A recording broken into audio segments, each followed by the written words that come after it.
America के राष्ट्रपति Donald Trump ने दावा किया है कि अमेरिका और ईरान के बीच एक बहुत अच्छा समझौता होने के करीब है।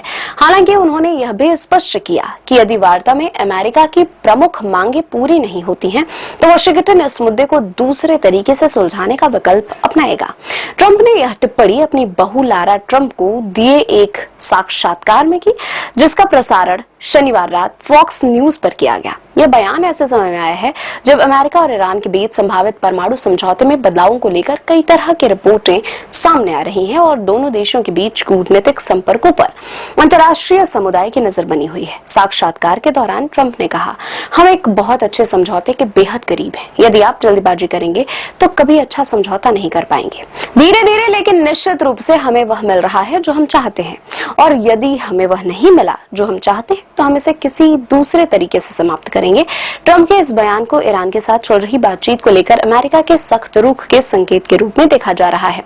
उन्होंने यह भी संकेत दिया कि उनकी प्रशासनिक प्राथमिकता एक ऐसा समझौता सुनिश्चित करना चाहती है जो अमेरिका के हितों के अनुरूप हो और क्षेत्रीय सुरक्षा से जुड़े मुद्दों का समाधान कर सके। हालांकि ट्रंप ने अपने बयान में यह स्पष्ट नहीं किया कि अमेरिका की प्रमुख मांगे क्या हैं और यदि समझौता नहीं हुआ तो दूसरा तरीका क्या होगा।